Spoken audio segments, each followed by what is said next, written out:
მილიონერი დედის საფლავთან ტიროდა, როცა ერთმა მომლელმა უთხრა, ის ცოცხალია. მან დაიფიცა, რომ მოხუცი ქალი მოხუცთა თავშესაფარში იყო გამოკეტილი და მამშვიდებლებზე და ყოველ ღამეშვილს ეძახდა. კაცმა ეს სიგიჟეთ ჩათვალა.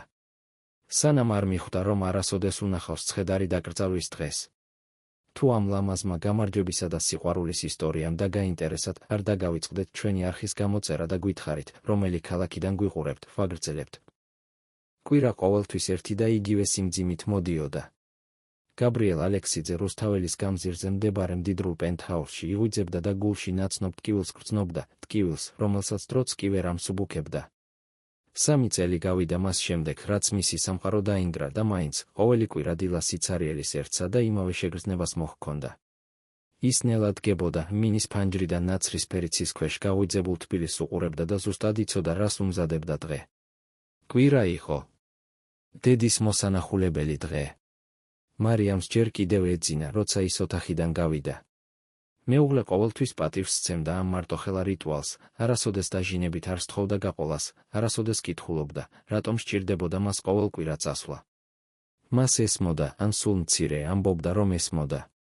დანაკარგის შემდეგ პირველ თვეებში მარიამი იყო მისი თავშესაფარი, ადამიანი, რომელმაც ყველაფერი მოაწყო, როდესაც ის ტკივილისგან სრულიად განადგურებული იყო. სწორედ მან იზრუნა იმ დეტალებზე, რომელთა წინაშეც გაბრიელს ძალა არ ჰქონდა, სწორედ მან მიიღო საჭირო გადაწყვეტილებები, სანამ ის ძლივს ახერხებდა საწოლიდან ადგომას. გაბრიელი მადლიერი იყო ამისთვის. ღრმად მადლიერი. სარკი ან ლიფტში მან გაისწორა შავი ჰალსტუხი, რომელსაც კვირაობით ატარებდა, როგორც ჩუმხარკს. შვეიცარმა პატივისცემით დაუქნია თავი, უკვე მიჩვეული იყო ამ პუნქტუალურ რუტინას. მძღოლი მზადყოფნაში ელოდა მანქანას, იცოდა დანიშნულების ადგილი კითხვის გარეშე. ვაკის სასაფლაო. ყოველთვის ერთი და იგივე ადგილი. ყოველთვის თეთრი ყვავილები, რომლებსაც გაბრიელი ფრთხილად ეჭირა, ნაყიდი კუთხის ყვავილების მაღაზიაში, რომელიც მისთვის ადრე იღებოდა. იმ კვირა დილას. მოძრაობა მსუბუქი იყო. თბილისს ჰქონდა ეს უცნაური ნიჭი, რომ კვირაობით სრულიად განსხვავებულ ქალაქად მოჩანდა, უფრო მშვიდი, თითქმის მელანქოლიური. გაბრიელი მანქანის ფანჯრიდან ნაცნობ ქუჩებს, მის ისტორიის მოწმე შენობებს უყურებდა და გრძნობდა იმ მტკივნეულ ნაცნობობას, ვინც ატარებს გლოვას, რომელიც არასოდეს ბოლომდე არ იკურნება. მისი დედა, ლეონორა ალექსიძე, მისი ცხოვრების ყველაზე მნიშვნელოვანი ადამიანი იყო. ძლიერი ქალი, გამორჩეული პიროვნებით, რომელმაც შვილი მარტო გაზარდა მას შემდეგ, რაც მამამ ისინი მიატოვა, როცა გაბრიელი ჯერ კიდევ ბავშვი იყო. ის დაუღალავად მუშაობდა, შექმნა პატარა სამკერვალო ბიზნესი, რომელიც წლების განმავლობაში გაიზარდა და არასოდეს არ მისცა შვილს არაფრის ნაკლებობის შეგრძნება. სწორედ მან წაახალისა ის სწავლისკენ, დიდი ოცნებებისკენ, იმის რწმენისკენ, რომ მას შეეძლო ყოფილიყო იმაზე მეტი, ვიდრე გარემოებები აძლევდა საშუალებას. როდესაც გაბრიელმა ბიზნესში წარმატების მიღწევა დაიწყო, როდესაც საბოლოოდ შეძლო დედისთვის მიეცა ის კომფორტი, რასაც ის იმსახურებდა, ყველაფერი თითქოს თავის ადგილზე ჯდებოდა. მან ლეონორასთვის კომფორტული ბინა იყიდა, დაიქირავა იქთან იმის მოსავლელად მას შემდეგ, რაც მან ჯანმრთელობის პრობლემები დაიწყო, უზრუნველყო, რომ მას ყველაფერი საუკეთესო ჰქონოდა. და შემდეგ, მოულოდნელად, ყველაფერი დასრულდა. უეცარი ინფარქტი თქვეს. სწრაფი გაფრთხილების გარეშე და მშვიდობების დროის გარეშე. გაბრიელი მივლინებაში იყო, როდესაც მარიამის ზარი მიიღო. მისი ხმა კანკალებდა, შოკირებული იყო. ლეონორა ღამით გარდაიცვალა. მას დაუყოვნებლივ უნდა დაბრუნებულიყო. იმ დღის მოგონება ჯერ კიდევ ანადგურებდა მას. გაბრიელის სახლში მივიდა და ყველაფერი უკვე მოწყობილი დახვდა. მარიამი, როგორც ყოველთვის ეფექტური, ყველა დეტალზე იზრუნა. დაკრძალვა დანიშნული იყო, ყვავილები შეკვეთილი, საბუთები უკვე გაგზავნილი. მან დელიკატურად აუხსნა, რომ უკეთესი იქნებოდა კუბოს დახურული დატოვება. ინფარქტი იმდენად უეცარი იყო, რომ ცხედარს პროცედურები დასჭირდა, ასე უფრო ღირსეული იქნებოდა, უფრო პატივისცემით ლეონორას ხსოვნის მიმართ. გაბრიელი ზედმეტად განადგურებული იყო იმისთვის, რომ რაიმე ეკითხა, უბრალოდ დათანხმდა. მას არ ჰქონდა ძალა, რომ ეკამათა და ჟინებით ეთხოვა, ან რაიმე გაეკეთებინა, გარდა იმისა, რომ დამჯდარიყო იმ დაფარულ ოთახში და საათობით ეტირა დალუქული კუბოს წინ, რომელშიც ის ადამიანი იცვა, რომელიც მას ყველაზე მეტად უყვარდა მსოფლიოში. ახლა 3 წლის შემდეგ გაბრიელი ისევ ბრუნდებოდა. ყოველ კვირა, შეუცვლელად. ის აჩერებდა მანქანას, მიდიოდა სასაფლაოს ხეივნიან დერეფნებში, გადიოდა ნაცნობ და უცნობ საფლავებს, სანამ ალექსიძეების ოჯახის საგვარეულო საძვალეს არ მიაღწევდა. ეს იყო ლამაზი, მოვლილი ადგილი მარმარილოს საფლავის ქვით, რომელზეც ლეონორას სახელი და მისი ცხოვრების თარიღები იყო ამოტვიფრული. გაბრიელი ყოველთვის ფრთხილად წმენდა ქვას, ხმელ ყვავილებს ახლებით ცვლიდა, შემდეგ კი იქ ჯდებოდა და დედასთან ჩუმად საუბრობდა. თუმცა იმ კვირას განსხვავებული სიმძიმე მოჰქონდა. მომდევნო კვირას გაბრიელი ლეონორა ალექსიძის ფონდს გახსნიდა საქველმოქმედო პროექტს, რომელიც დაბალშემოსავლიან მეწარმე ქალებს ეხმარებოდა. ეს იყო მისი გზა ტკივილის მემკვიდრეობად გადაქცევისა იმის უზრუნველსაყოფად, რომ დედის სახელი კვლავაც ცვლილებებს მოახდენდა მსოფლიოში. მან თვეები დახარჯა ყოველი დეტალის დაგეგმვაზე, გუნდის შერჩევაზე, კრიტერიუმების განსაზღვრაზე. ეს იქნებოდა ყველაზე დიდი პატივი, რისი შეთავაზებაც შეეძლო. მაგრამ რაც უფრო ახლოვდებოდა თარიღი, მით უფრო გრძნობდა ის სიცარიელის ზრდას. თითქოს ფონდის გახსნა ნიშნავდა საბოლოოდ მიღებას, რომ ის აღარ დაბრუნდებოდა, რომ ეს თავი სამუდამოდ დასრულებული იყო. გაბრიელი საფლავის ქვის წინ დაიჩოქა და ჩუმად დაიწყო ლაპარაკი, როგორც ყოველთვის აკეთებდა. მოუყვა ფონდზე, გეგმებზე, იმაზე, თუ როგორ იყო დარწმუნებული, რომ ლეონორა იამაყებდა. ცრემლები წამოუვიდა, როგორც ყოველთვის. მან ხელის ზურგით მოიწმინდა სახე, გრძნობდა მონატრებისა და დანაშაულის იმ ნაზავს, რომელიც არასოდეს ტოვებდა მას. დანაშაული იმის გამო, რომ არ იყო იქ. დანაშაული იმის გამო, რომ აგრძელებდა ცხოვრებას, სანამ ის აღარ იყო. სწორედ მაშინ გაიგონა ნაბიჯები. გაბრიელმა თავი ასწია და დაინახა ქალი, რომელიც უახლოვდებოდა. ის გამხდარი იყო, 50 წელს გადაცილებული ჩანდა, ეცვა უბრალო მომლელის ფორმა და სახეზე ხოხმანის გამომეტყველება ჰქონდა, თითქოს გადაწყვეტდა, უნდა შეეწყვიტა თუ არა ის მომენტი. მისი თვალები კეთილი იყო, მაგრამ რაღაც ინტენსიური იყო იმ მზერაში, რაც თითქოს სასწრაფოობას ატარებდა. გაბრიელი წამოდგა, ოდნავ დაბნეული. არ იყო ჩვეულებრივი, რომ კვირადილას სასაფლაოს იმ ნაწილში სტუმრები ყოფილიყვნენ. ქალი რამდენიმე მეტრის მოშორებით გაჩერდა, ნერვიულად ატრიალებდა ხელებს. ბოდიში შეწუხებისთვის, ბატონო, თქვა მან დაბალი, მაგრამ პატივისცემით სავსე ხმით, მე უნდა გესაუბროთ.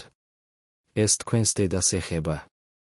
გაბრიელს გაღიზიანების შეგრძნება დაეუფლა. ეს არ იყო პირველი შემთხვევა, როდესაც ვინმე ცდილობდა მასთან მიახლოებას სასაფლაოზე, როგორც წესი, ადამიანები ფულის მოთხოვნით, ლეონორას გაცნობის შესახებ ისტორიების გამოგონებით, სიტუაციის გამოყენების მცდელობით. ის აპირებდა მის თავაზიანად გაშვებას, როდესაც იმ ქალის სახეზე რაღაცამ დააყოვნა. ის არ ჩანდა მატყუარა. პირიქით, ის შეშინებული ჩანდა იმით, რის თქმასაც აპირებდა. რა გნებავთ, ქალბატონო? კითხა გაბრიელმა, ცდილობდა ხმა მტკიცე შეენარჩუნებინა. ქალმა ღრმად ჩაისუნთქა, თითქოს გამბედაობას იკრებდა, ჩემი სახელია ნინო. მე ვმუშაობ მომვლელად მოხუცთა თავშესაფარში საბურთალოს რაიონში. და მე ვიცნობ თქვენს დედას. გაბრიელს სისხლი გაეკინა. იცნობდა? როგორ თუ იცნობდა? ამას აზრი არ ჰქონდა. ის ალბათ ადამიანებს ურევს, თქვა მან, ხმა იმაზე მკაცრი გამოუვიდა, ვიდრე აპირებდა, ჩემი დედა 3 წლის წინ გარდაიცვალა. ნინომ ნელა დაუქნია თავი, თვალები ცრემლით ჰქონდა სავსე. არა, ბატონო. ის არ გარდაცვლილა. თქვენი დედა ცოცხალია. ის იმ თავშესაფარშია, სადაც მე ვმუშაობ. სამყარო თითქოს გაჩერდა. გაბრიელმა იმ ქალს ისე შეხედა, თითქოს მან ახლახან სხვა ენაზე ილაპარაკა. რასაც ის ამბობდა, შეუძლებელი, აბსურდული, სასტიკიც კი იყო. ის 3 წელი ტიროდა იმ საფლავის წინ. მან გაიარა დაკრძალვა, პროცედურები, დანაკარგის აუტანელი ტკივილი. როგორ ბედავდა ეს უცნობი იქ გამოჩენას და ასეთი რამის თქმას, თქვენ გიჟი ხართ, თქვა მან, ხმა კანკალებდა.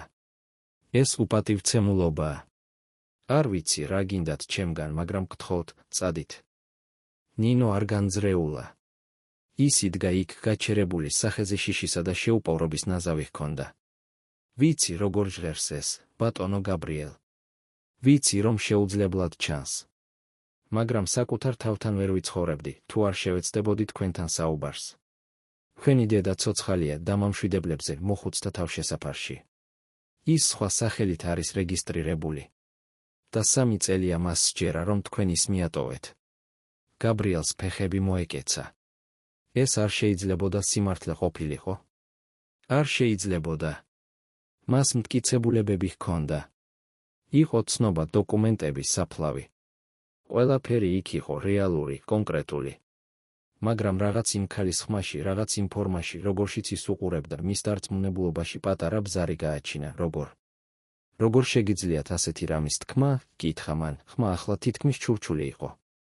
ნინომ ხელი ჯიბეში ჩაიყო და პატარა დაკეცილი ფურცელი ამოიღო. მან გაშალა და გაბრიელს უჩვენა. ეს იყო ოდნავ ბუნდოვანი ფოტო, აშკარად ფარულად გადაღებული ძველი მობილური ტელეფონით. სურათზე საავადმყოფოს უბრალო საწოლზე მოხუცი ქალი იწვა. სახე გამხდარი, დაბერებული იყო, მაგრამ ნაკვთები უდავო იყო. გაბრიელს სუნთქვა შეეკრა. ფოტოზე გამოსახული ქალი წარმოუდგენლად ჰგავდა ლეონორას. მას კელსაბამი უკეთია, ნინომ განაგრძო, ხმა დაბალი, მაგრამ მტკიცე ჰქონდა, პატარა, ვერცხლის გულსაკიდი, ცენტრში ლურჯი ქვით. მას არასოდეს იხსნის. ამბობს, რომ შვილის საჩუქარია. რომ მან ეს 70 წლის იუბილეზე აჩუქა. გაბრიელი შეცბა. კელსაბამი. მან დედას ეს კელსაბამი აჩუქა. ეს იყო უნიკალური, განსაკუთრებული ნივთი, რომელიც მან შეკვეთით დაამზადებინა. როგორ შეეძლო იმ ქალს ამის ცოდნა?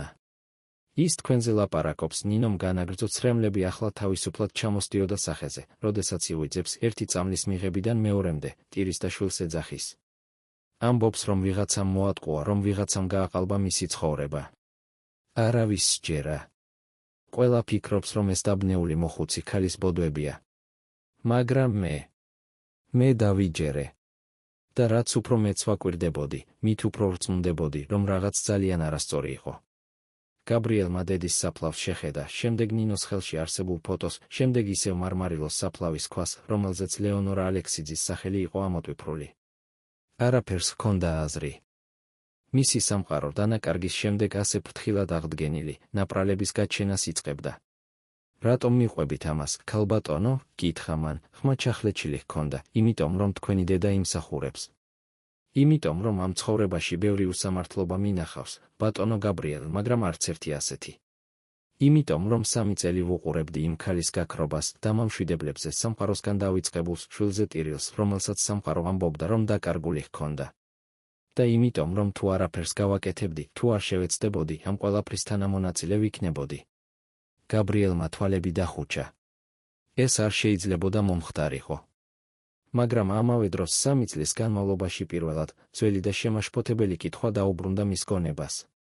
რატომ არასოდეს უნახავს დედის ცხედარი? რატომ დაჟინებით ითხოვდა მარიამი კუბოს დახურულ შენარჩუნებას? რატომ მოგვარდა ყველაფერი ასე სწრაფად, ასე ეფექტურად, ასე მისი მონაწილეობის გარეშე? სად მდებარეობს ეს თავშესაფარი? კითხა მან, თვალები გაახილა და ნინოს მიაშტერდა. მან ერთი წუთით დააყოვნა, შემდეგ უპასუხა, პეკინის გამზირისა და ვაჟა-ფშაველას გამზირის კვეთაზე, საბურთალოს რაიონში. ძველი, ყვითელი შენობა, წინაბრის გარეშე. მე იქ ღამით ვმუშაობ. თუ წახვალთ, 10-ის შემდეგ წადით. დაცვა ამ დროის შემდეგ როგორც წესი არ არის ასეთი ყურადღებიანი. გაბრიელმა ჯიბიდან სავიზიტო ბარათი ამოიღო და ნინოს გაუწოდა. აი, ჩემი ნომერი. მე უნდა გადავამოწმო ეს. თუ მართალია, რასაც ამბობთ. ნინომ ფრთხილად აიღო ბარათი, თითქოს რაღაც ძვირფას ეჭირა, ვიცი რომ მართალია ბატონო. უბრალოდ იმედი მაქვს, რომ ძალიან გვიანი არ არის. ის შემოbrunდა წასასვლელად, მაგრამ გაბრიელმა დაუძახა. ნინო გაჩერდა და უკან მოიხედა. რატომ აკეთებთ ამას, ქალბატონო? რას იგებთ ამ ყველაფრით? ნინომ გაიღიმა სევდიანი და დაღლილი ღიმილით, არაფერს, ბატონო გაბრიელ. არაფერს ვიგებ. მაგრამ თქვენი დედა. ის კეთილი იყო ჩემ მიმართ, როდესაც არავინ იყო. ის იზიარებდა საჭმელს, რომელიც ძლივს ჰქონდა, მეჭირა ხელი, როდესაც ვტიროდი, ისე მეკცეოდა, თითქოს მნიშვნელოვანი ვიყავი. მან გამახსენა, რომ სამყაროში ჯერ კიდევ არსებობს სიკეთე.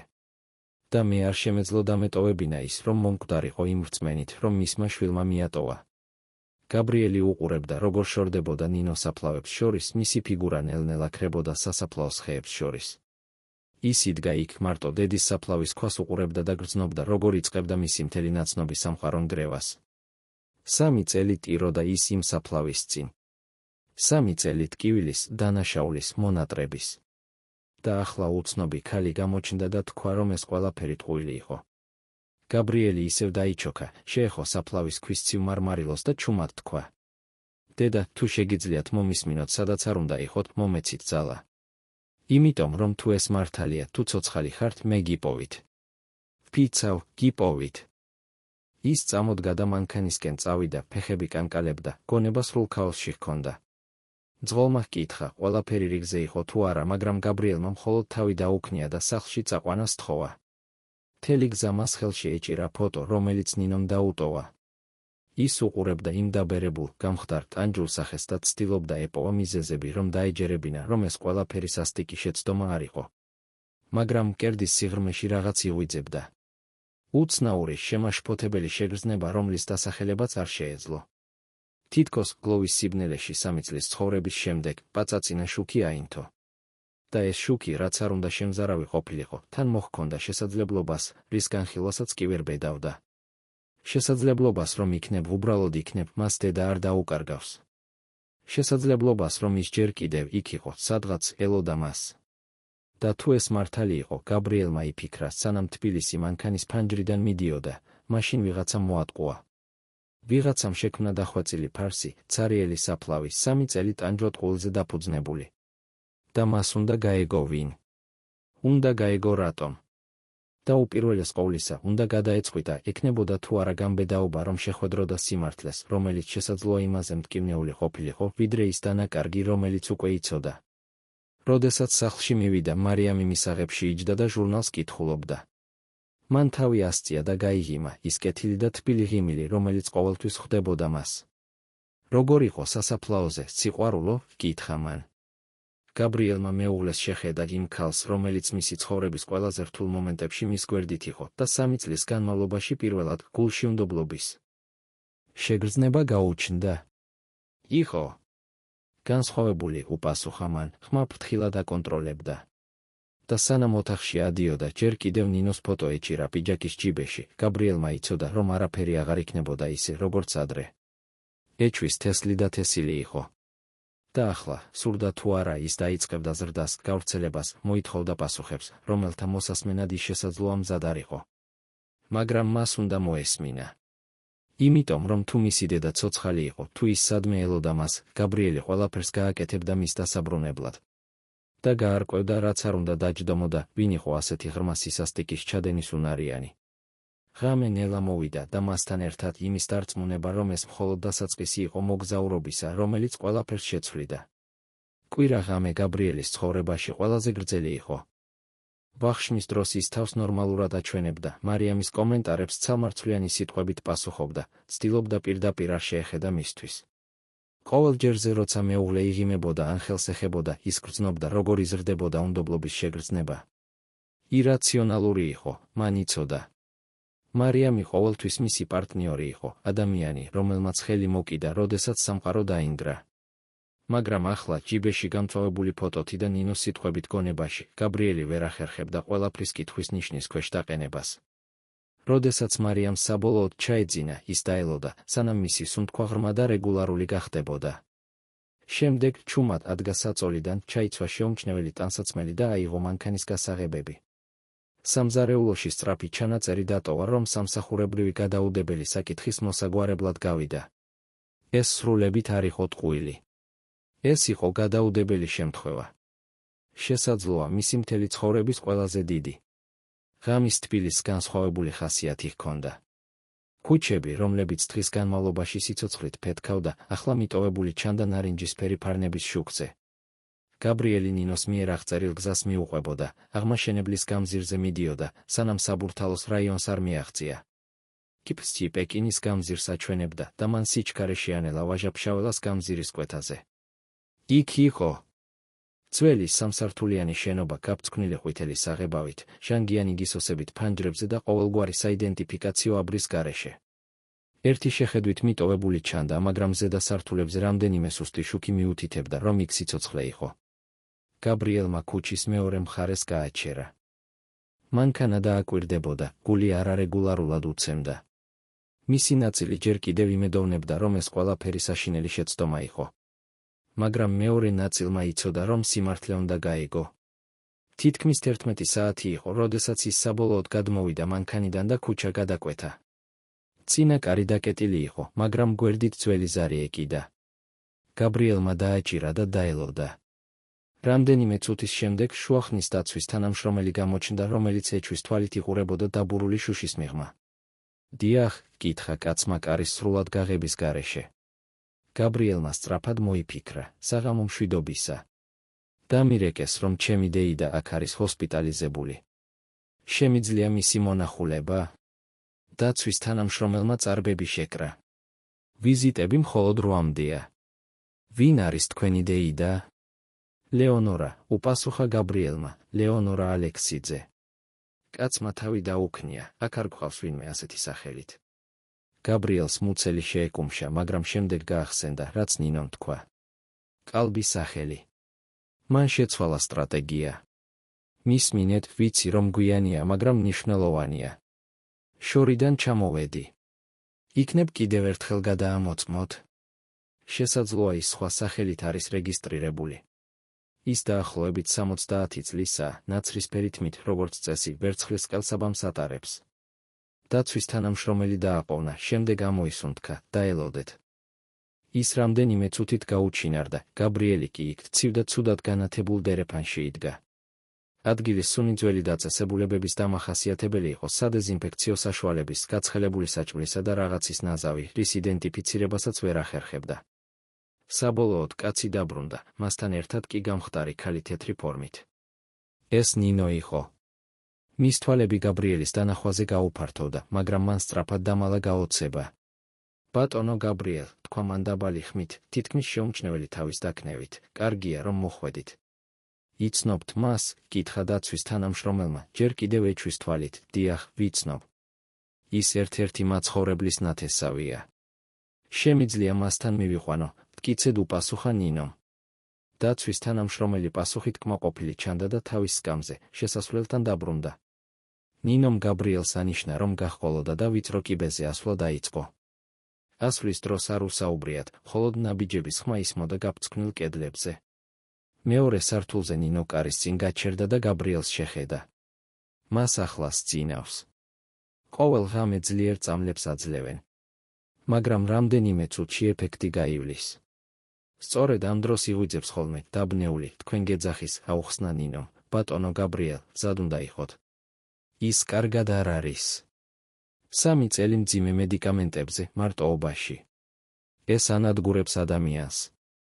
გაბრიელმა თავი დაუქნია, ლაპარაკის უნარო იყო. ნინომ ნელა გააღო კარი და ისინი პატარა ოთახში შევიდნენ, რომელიც მხოლოდ დერეფნის სუსტი შუქით იყო განათებული. კედელზე მიდგმული უბრალო საწოლი იდგა და მასზე, თხელი ზეწრის ქვეშ მოკუნტული ფიგურა. გაბრიელი ნელა მიუახლოვდა, ყოველი ნაბიჯი ტონებს იწონიდა. როდესაც ის საბოლოოდ საწოლის გვერდით დადგა და იმ ქალის სახეს შეხედა, სამყარო ფეხქვეშ დაინგრა. ეს ლეონორა იყო. მისი დედა. ცოცხალი. სახე ბევრად უფრო გამხდარი იყო, ტანჯვით დაღდასმული, მაგრამ უდავოდ ის იყო. ნაცრისფერი თმა ბალიშზე მიმოფანტული, გამხდარი ხელები მკერდზე, ვერცხლის ყელსაბამი ლურჯი ქვით სუსტ შუქზე ბრწყინავდა. გაბრიელმა ფეხები მოეკეცა და კედელზე მიყრდნობა მოუწია. შეუძლებელი იყო. ეს არ შეიძლებოდა მომხდარიყო. 3 წელი ტიროდა ის მის სიკვდილს. 3 წელი ცარიელი საფლავის მონახულება, 3 წელი გამანადგურებელი დანაშაულის ტარება, 3 წელი იმის რწმენა, რომ აღარასოდეს ნახავდა იმ სახეს. და ახლა ის აქ იყო, მის წინ ცოცხალი. დედა ჩაიჩურჩულა მან, ხმა სრულად ჩაუწყდა. ნინომ ნაზად შეეხო მის მხარს. ის რამდენიმე წუთში გაიღვიძებს. წამლების ეფექტი იკლებს. მაგრამ როდესაც გაიღვიძებს, შესაძლოა მაშინვე ვერ გიცნოთ. მედიკამენტები მას დაბნეულს ტოვებს. გაბრიელი საწოლის გვერდით სკამზე დაჯდა, თვალს ვერ აშორებდა იმ მკიფე ფიგურას. როგორ შეძლო ვინმე მამის გაკეთება? კითხვები აფეთქდა მის გონებაში, მაგრამ პასუხი არ იყო. მან კანკალებადი ხელი გაუწოდა და დედის ხელს ნაზად შეეხო. კანი ცივი იყო, თითები გამხდარი, მაგრამ ეს რეალური იყო. ეს ის იყო. შემდეგ ლეონორამ მოძრაობა დაიწყო. ჯერ პატარა მოძრაობები იყო, თითების შეკუმშვა, თავის ოდნა მობრუნება. შემდეგ თვალები გაეხილა მძიმე. მან რამდენჯერმე დაახამხამა, დაბნეული, ცდილობდა ფოკუსირებას. მზერა ოთახში იხეტიალა, სანამ გაბრიელს არ იპოვა საწოლის გვერდით. რამდენიმე წამის განმავლობაში ის უბრალოდ უემოციოდ უყურებდა. შემდეგ ნელა რაღაც შეიცვალა მის სახეზე. თვალები გაუფართოვდა, პირი ჩუმად გაეხსნა. ცრემლები წამოუვიდა, სანამ ლაპარაკს მოასწრებდა. გაბრიელ ჩაიჩურჩულა, მან ხმა ჩახლეჩილი და სუსტი ჰქონდა. ჩემო შვილო. შენ მოხვედი. გაბრიელმა ვეღარ შეიკავა თავი. ის დაიჩოქა საწოლის გვერდით და დედის ხელებს მაგრად მოუჭირა, ცრემლები თავისუფლად ჩამოსდიოდა. მე აქ ვარ, დედა. მე აქ ვარ. მაპატიე.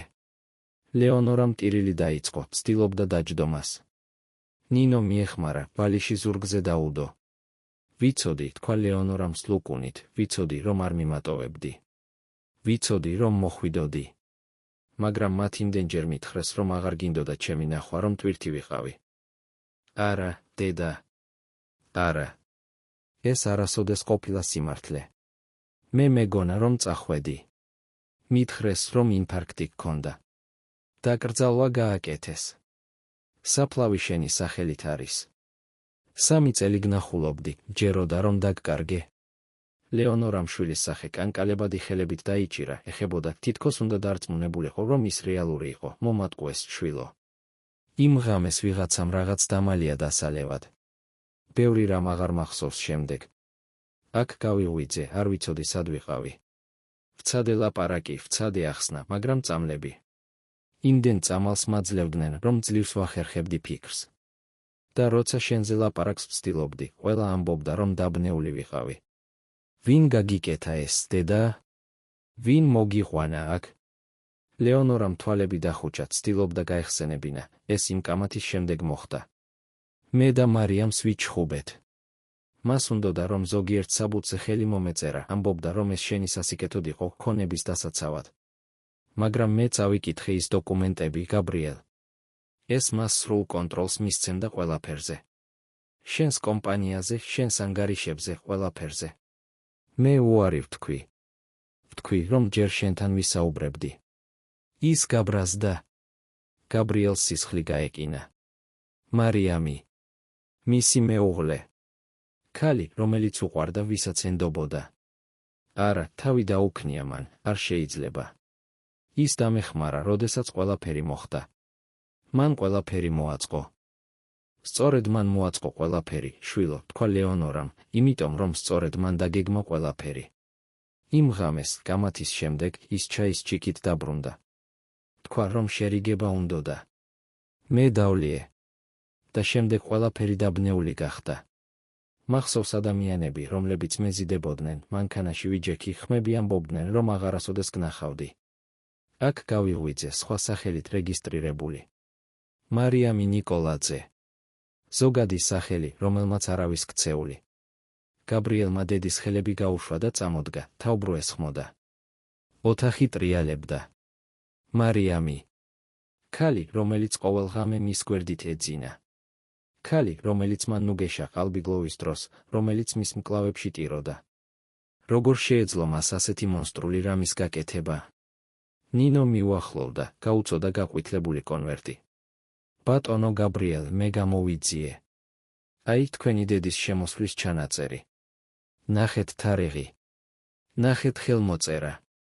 გაბრიელმა ქაღალდი კანკალებადი ხელებით აიღო. შემოსვლის თარიღი 3 წლის წინანდელი იყო, ზუსტად 1 კვირით ადრე ლეონორას სავარაუდო სიკვდილამდე. და პასუხისმგებელი პირის ხაზზე იყო ხელმოწერა, რომელსაც ის ყველგან იცნობდა. მარიამ ალექსიძე კიდევ არის, ნინომ განაგრძო, სხვა საბუთები ამოიღო. მე აქ 3 წელი ვმუშაობდი. ყოველთვის უცნაურად მიმაჩნდა ქალბატონ ლეონორას შემთხვევა. ამიტომ გამოძიება დავიწყე. აღმოვაჩინე, რომ ვიღაც ყოველთვიურად იხდიდა, რომ ის აქ ყოფილიყო დამამშვიდებლებზე, ვიზიტების გარეშე.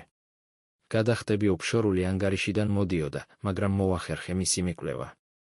ალექსიძის ჰოლდინგი. თქვენი მეუღლის კომპანია. გაბრიელმა დოკუმენტებს შეხედა, გრძნობდა, როგორ იშლებოდა რეალობა. როგორ მოახერხა მან ამ ყველაფრის გაკეთება. გარდაცვალების ცნობა დაკრძალვა საფლავი. ნინომ სხვა დოკუმენტზე მიუთითა. აი, ექიმს, რომელმაც ცნობა მოაწერა ხელი, ლიცენზია გაუქმეს თაღლითობის გამო. ის ყიდდა ყალბ დოკუმენტებს. დაკრძალვა იმ სამგლოვიარო ბიუროში იყო, რომელიც მალევე დაიხურა. და საფლავში არასოდეს არ ყოფილა ცხედარი. ეს მხოლოდ დადგმა იყო. მაგრამ რატომ, კითხა გაბრიელმა, ხმა ტკივილის კვნესად გამოუვიდა, რატომ გააკეთებდა ამას მარიამი? ლეონორამ ღრმად ჩაისუნთქა, წრემლები ისევ ჩამოსდიოდა, ფულის გამო, შვილო. ყოველთვის ფულის გამო. მან იცოდა, რომ არასოდეს დაუშვებდი მას შენზე, ქონებაზე სრულ კონტროლს. მე ყოველთვის მეპარებოდა ეჭვი მის განზრახვებში. ვცადე გაგეფრთხილებინე ქორწინებამდე. მაგრამ შეყვარებული იყავი. გაბრიელს ახსოვდა დაძაბული საუბრები დედასა და მარიამს შორის, ლეონორას მცდელობები, რომ მას ქორწინების სიჩქარეზე დაეჩვებინა. მაშინ ის ფიქრობდა, რომ ეს დედობრივი ეჩვიანობა იყო. ახლა მიხვდა, რომ ლეონორამ დაინახა ის, რის დანახვაზეც ის უარს ამბობდა. როდესაც გლოვობდი, მისთვის ადვილი იყო ყველაფერზე კონტროლის აღება, ლეონორამ განაგრძო, შენ საბუთებს არ კითხულობდი, გადაწყვეტილებებს დელეგირებდი, მას აძლევდი საშუალებას, ეზრუნა ფინანსებზე, სანამ ტკივილს ებრძოდი. მან მიიღო ის, რაც უნდოდა. და მე აქ დავრჩი, ცოცხალი, მაგრამ მკვდარი სამყაროსთვის, მოჩვენება, რომელსაც ის დამამშვიდებლებზე ამყოფებდა. გაბრიელი ისევ დაჯდა, სახე ხელებში ჩაიმალა. 3 წელი უყვარდა ის მატყუარა. ეძინა ქალის გვერდით, რომელსაც ასეთი ღრმა სისასტიკის ჩადენა შეეძლო. სრულად ენდობოდა მას, სანამ ის თავს აჩვენებდა, რომ ანუგეშებდა მას დანაკარგისთვის, რომელიც თავად მოაწყო. რა ვქნა ახლა? კითხა მან, სახე ასწია დედას, რომ შეეხედა. ლეონორამ ისევ მოუჭირა ხელი, იმ ძალით, რაც ჯერ კიდევ ჰქონდა, შენ სამართალს ეძიე, შვილო. შენ გაამჟღავნე სიმართლე. შენ არ მისცე უფლება, რომ ის დაუსჯელი დარჩეს ყველაფრის შემდეგ, რაც გააკეთა. ნინო ისევ მიუახლოვდა. ბატონო გაბრიელ, მე კიდევ მაქვს მტკიცებულებები. ამ 3 წლის განმავლობაში, ყოველ ჯერზე, როცა რაღაც საეჭვოს ვამჩნევდი, ვინიშნავდი. მაქვს ყველა იმ შემთხვევის ჩანაწერი, როდესაც ადამიანები ფარულად მოდიოდნენ თქვენი დედის სანახავად, რათა დარწმუნებულიყვნენ, რომ ის კვლავ დამამშვიდებლებზე იყო. მაქვს ფოტოები, ჩანაწერები, ყველაფერი. თუ ამ მტკიცებულებებით პოლიციაში წავალთ, ის ვერ გაექცევა. გაბრიელმა ნინოს მადლიერებით შეხედა, რატომ გააკეთეთ ეს ყველაფერი? რას იგებთ ამ ყველაფრით? ნინომ სევდიანად გაიღიმა. იმიტომ, რომ ვიცი, რას ნიშნავს უხილავი იყო, ბატონო გაბრიელ. ვიცი, რას ნიშნავს, როცა სამყარო თავს აჩვენებს, რომ არ არსებობ. აქ მუშაობამდე ქუჩაში ვცხოვრობდი. ნარკომანი ვიყავი, ყველაფერი დავკარგე, უბრალოდ კიდევ ერთი ადამიანი ვიყავი, რომლის დანახვასაც საზოგადოება ამჯობინებდა. თქვენი დედა იყო პირველი ადამიანი წლების განმავლობაში, ვინც შემომხედა, თითქოს ადამიანი ვიყავი. ის საჭმელს მიზიარებდა, როცა ძლივს მქონდა საჭმელი. ხელს მიჭერდა, როდესაც ვტიროდი. მახსენებდა, რომ ჯერ კიდევ მქონდა ღირებულება. მე არ შემეძლო მისი მიტოვება. არა იმ ყველაფრის შემდეგ, რაც მან ჩემთვის გააკეთა. ლეონორამ ნინოს ხელი გაუწოდა და ორივემ ერთმანეთს ჩაეხუტა. გაბრიელი უყურებდა ამ სცენას, ორ ქალს, რომელთაც აშლასაც სამყარო ცდილობდა, ერთმანეთზე დაყრდნობილებს და გულში რაღაც მოძრაობა იგრძნო. ბრაზი. ღრმა და მცველი ბრაზი იმ ქალის მიმართ, რომელმაც ამდენი სიცოცხლე გაანადგურა სიხარბის გამო. ჩვენ გამოგიყვანთ აქედან, დედა, თქვა გაბრიელმა, ფეხზე წამოდგა. საავადმყოფოში წაგიყვანთ, სადაც სწორად მოგხედავენ. და შემდეგ ამ ყველაფერს გავამჟღავნებთ. მთელ მსოფლიოს ვაჩვენებთ, რა გააკეთა მარიამმა. ლეონორამ თავი დაუქნია, ფრთხილად, შვილო. ის საშიშია. თუ მან შეძლო ამ ყველაფრის გაკეთება, არ არსებობს საზღვრები იმისთვის, რისი გაკეთებაც კიდევ შეუძლია, როდესაც კუთხეში მოექცევა. გაბრიელმა დედას საწოლიდან ადგომაში მიეხმარა. ის სუსტი იყო, 3 წლიანმა დამამშვიდებლებმა თავისი ფასი დაადო, მაგრამ მის თვალებში შეუპოვრობა იყო. ნინომ ძველი პალტო მოუტანა და ლეონორას ჩაცმაში მიეხმარა. სანამ ნელა ჩადიოდნენ კიბეებზე, გაბრიელი შემდეგ ნაბიჯებს გეგმავდა. ჯერ დედას უსაფრთხო ადგილას წაიყვანდა. შემდეგ ყველა მტკიცებულებას შეკრებდა. და შემდეგ მარიამს დაუპირისპირდებოდა. არა ძალადობით, არა ბრმა სიძულვილით, არამედ სიმართლით.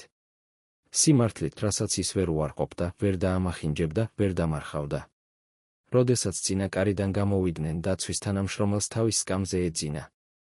მათ ჩუმად გაიარეს დერეფანი და მიტოვებულ ქუჩაზე გავიდნენ. გაბრიელმა დედას მანქანაში ჩაჯდომაში მიეხმარა, ფრთხილად მოათავსა უკანა სავარძელზე. ნინო ტროტუარზე იდგა და აკვირდებოდა. წამოდით ჩვენთან, უთხრა გაბრიელმა, თქვენ ახლა ამის ნაწილი ხართ. და მე გარანტიას გაძლევთ, რომ უსაფრთხო ადგილი გექნებათ საცხოვრებლად.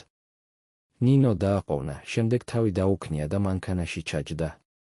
სანამ გაბრიელი თბილისის ცარიელ ქუჩებში მიდიოდა, კერძო საავადმყოფოსკენ, სადაც იცოდა, რომ დედას კარგად მოუვლიდნენ, მან უკანა ხედვის სარკეში შეხედა და დაინახა ლეონორა, რომელსაც ნინოს ხელი ეჭირა.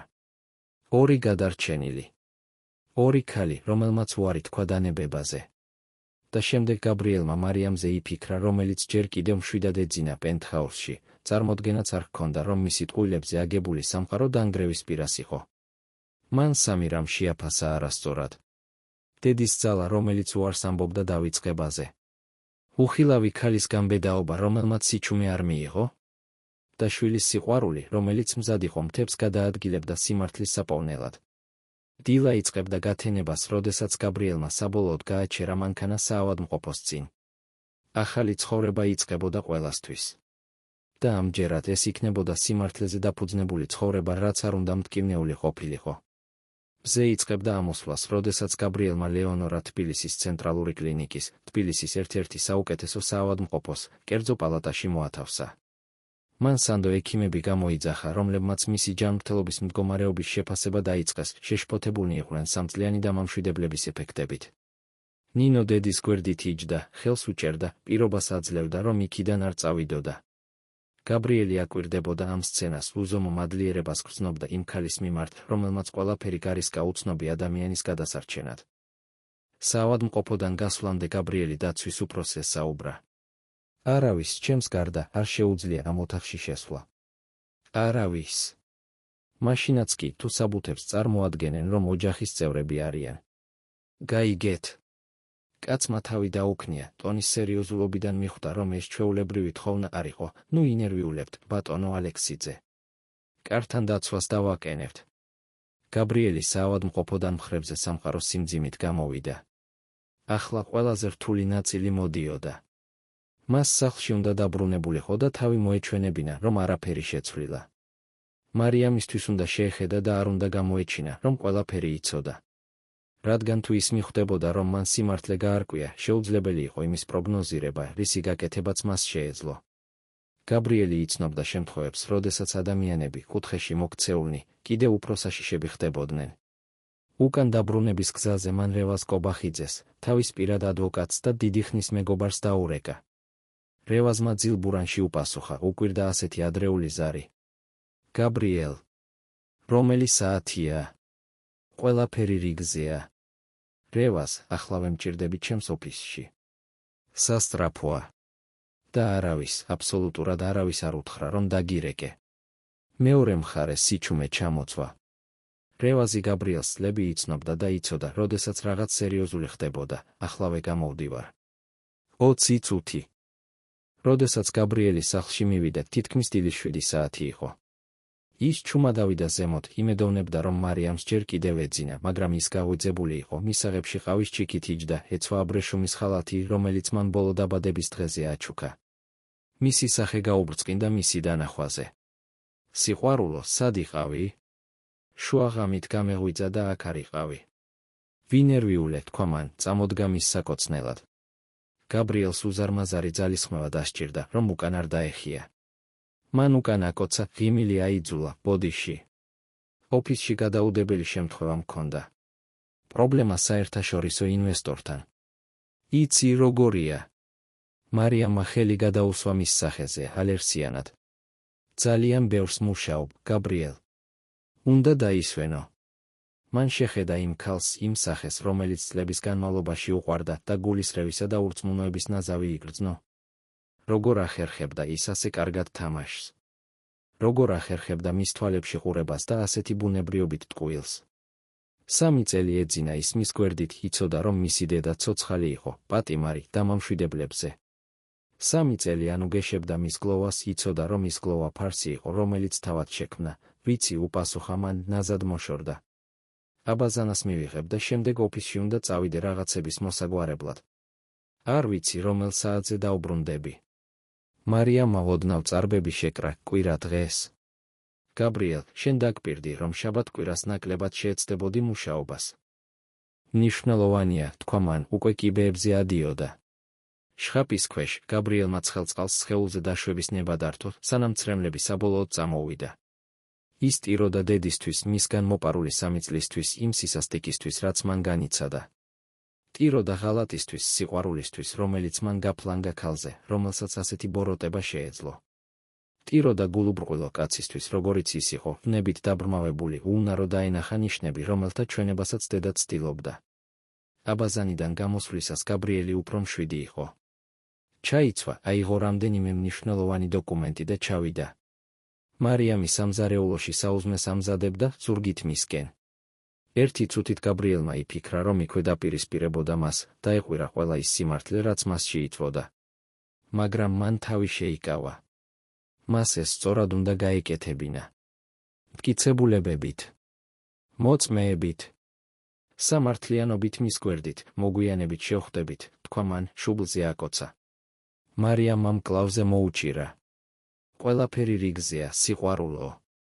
უცნაურად გამოიყურები. გაბრიელმა კიდევ ერთი ღიმილი აიძულა, უბრალოდ დაღლილი ვარ. მაგრამ ყველაფერი რიგზეა. მან გაუშვა, მაგრამ მისი მზერა ეჭვიანი დარჩა. გაბრიელი სახლიდან გავიდა და გრძნობდა იმ თვალებს ზურგზე. ოფისში რევაზი უკვე ელოდა. ადვოკატი 50 წელს გადაცილებული იყო, კარგად დავარცხნილი ნაცრისფერი თმით და ყოველთვის სერიოზული გამომეტყველებით, რომელიც ერთგულ გულს მალავდა. ის და გაბრიელი ერთად სწავლობდნენ, პარალელური კარიერა შექმნეს და წლების განმავლობაში მყარი მეგობრობა შეინარჩუნეს.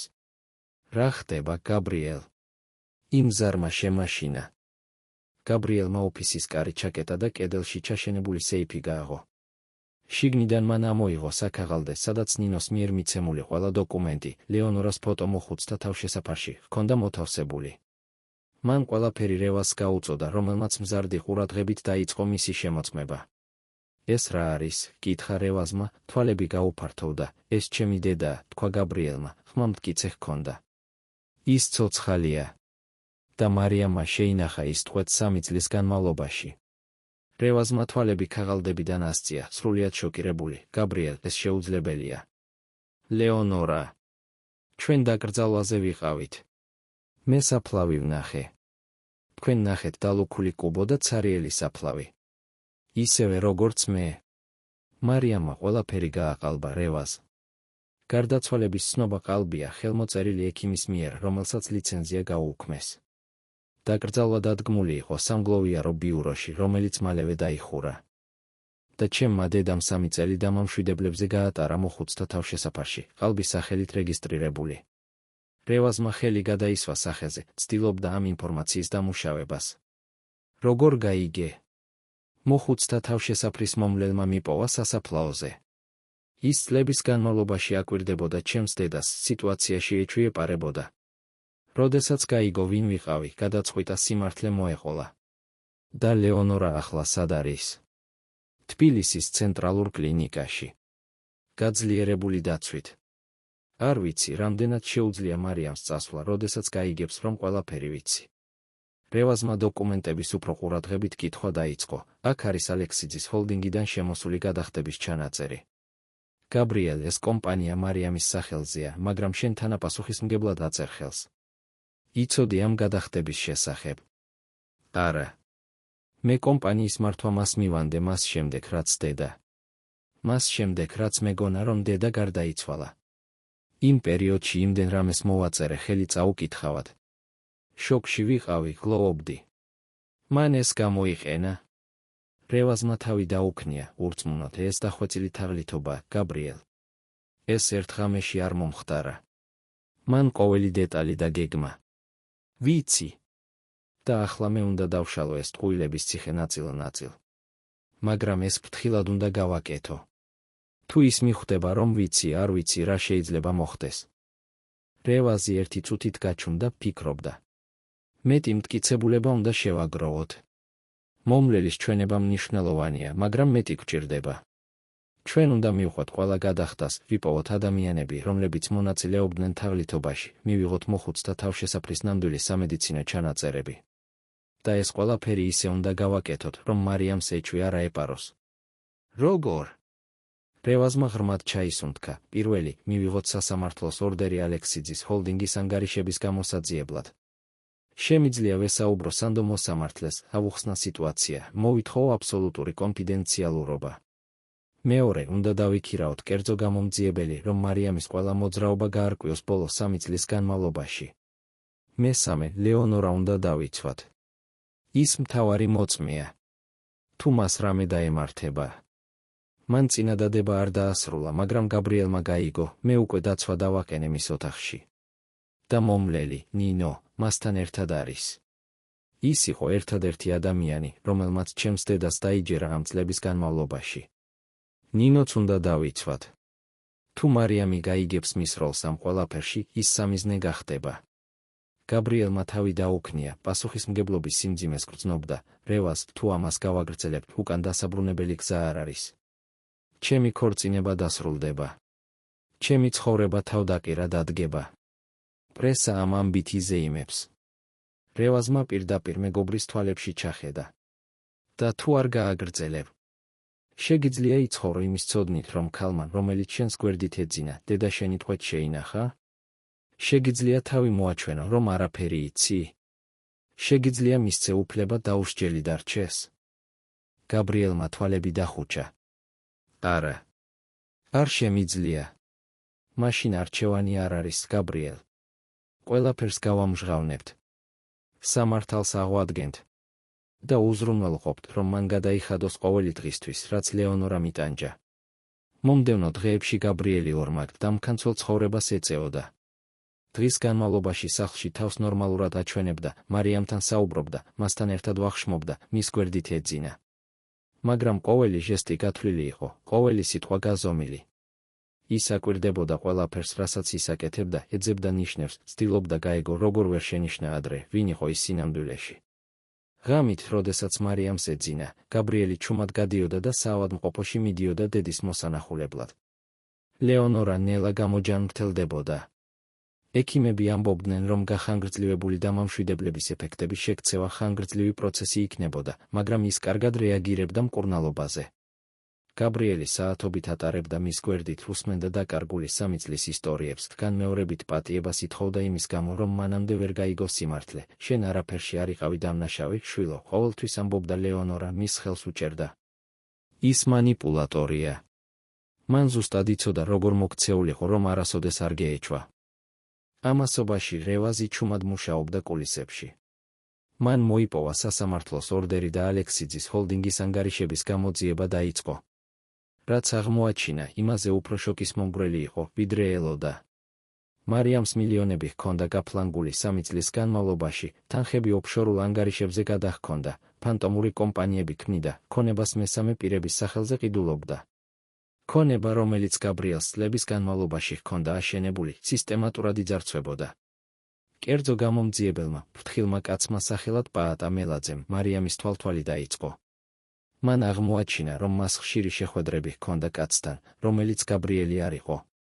ფოტოები აჩვენებდა შეხვედრებს ძვირადღირებულ რესტორნებში, მდიდრულ სასტუმროებში. მარიამი არა მხოლოდ ფინანსურად ძარცვავდა გაბრიელს. ის მას ღალატობდა კიდეც. როდესაც გაბრიელმა ფოტოები დაინახა, ტკივილის შეგრძნება დაეუფლა, მაგრამ ეს იმაზე განსხვავებული იყო, რასაც ელოდა. ეს არ იყო ეჭვიანობა. ეს თითქმის შვება იყო. კიდევ ერთი მტკიცებულება იმისა, რომ ქალი, რომელიც უყვარდა, არასოდეს არსებობდა სინამდვილეში. ეს ყველაფერი ფარსი იყო. რევაზმა ასევე მიაკვლია ექიმს, რომელმაც ყალბგარდაცვალების ცნობას მოაწერა ხელი. კაცი პატარა ქალაქში ცხოვრობდა, ცდილობდა ცხოვრების აღდგენას ლიცენზიის დაკარგვის შემდეგ. როდესაც პაატა მელაძემ ის იპოვა და აუხსნა, რომ მას სერიოზული პრობლემები შეექმნებოდა, თუ არ ითანამშრომლებდა, ექიმმა ყველაფერი აღიარა. მარიამმა მას 3 წლის წინ მიმართა, შესთავაზა დიდი თანხა ყალბი დოკუმენტის ხელმოსაწერად. ის სასოწარკვეთილი იყო ფულის გამო, ჰქონდა სათამაშო ვალები და დათანხმდა. ახლა მზად იყო ჩვენება მიეცა. სამგლოვია, რომ ბიუროც იქნა გამოძიებული. ფლობელმა ბიზნესი დახურა და სხვა ქალაქში გადავიდა, მაგრამ ის იპოვეს. მან თქვა, რომ მარიამა სრული დაკრძალვისთვის გადაიხადა, მაგრამ ცხედრის გარეშე. კუბო ცარიელი იყო. მან არასოდეს იკითხა, რატომ, რადგან ფული კარგი იყო და მან თქვა, რომ ეს რთული ოჯახური სიტუაცია იყო. ნაწილ-ნაწილს სიმართლე იკრიბებოდა. რევაზმა ყველაფერი შეაგროვა მოცულობით დოსიეში, ასობით გვერდი დოკუმენტებით, ფოტოებით, მოწმობებით, საბანკო ჩანაწერებით. ეს იყო უდავო მტკიცებულება იმისა, რომ მარიამს ერთ-ერთი ყველაზე დახვეწილი თაღლითობა ჰქონდა ორგანიზებული, რაც კი ოდესმე უნახავს. იმ კვირის ხუთშაბათს რევაზმა გაბრიელს დაურეკა. მზადაა. ყველაფერი გვაქვს. ხვალდილით პოლიციაში წავალთ და საჩივარს ოფიციალურად შევიტანთ. გაბრიელი ოფისში იყო, როდესაც ზარი მიიღო. მან მინის ფანჯრიდან ქვემოთ გადაშლილ თბილისს შეხედა, ფიქრობდა, როგორ შეიცვლებოდა ყველაფერი, მზად ვარ. ერთი რამ გაბრიელ, თქვა რევაზმა, როდესაც საჩივარს შევიტანთ, პოლიცია მარიამს დაუყოვნებლივ დააკავებს.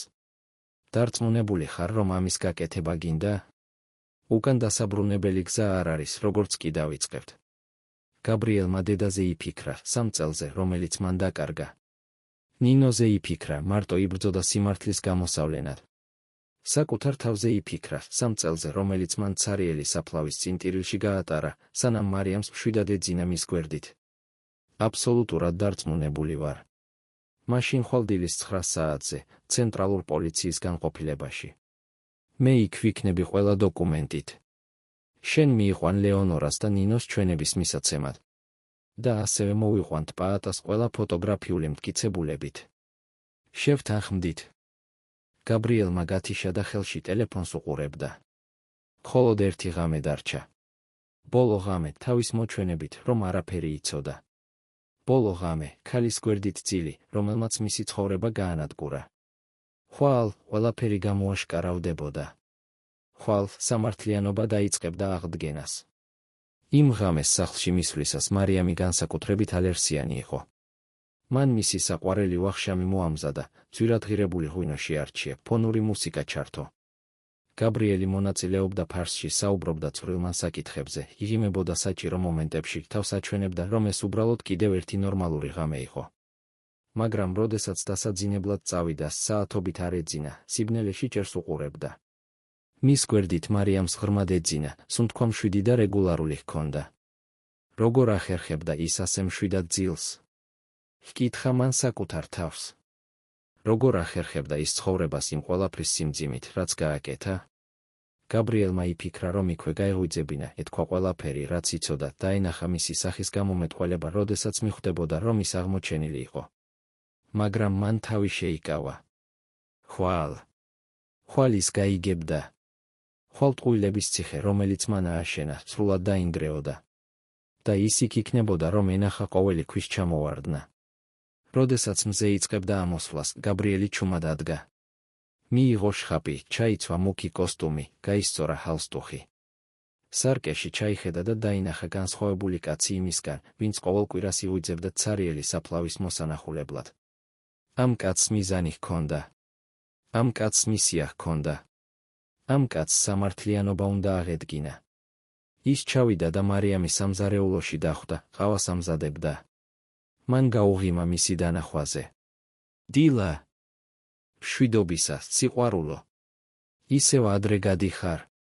გაბრიელმა მას შეხედა, ამ მომენტს მეხსიერებაში ინახავდა. ბოლოჯერ უყურებდა მას, არ იცოდა, რომ ყველაფერი დასრულების პირას იყო. დიახ, უპასუხა მან, მნიშვნელოვანი შეხვედრა მაქვს.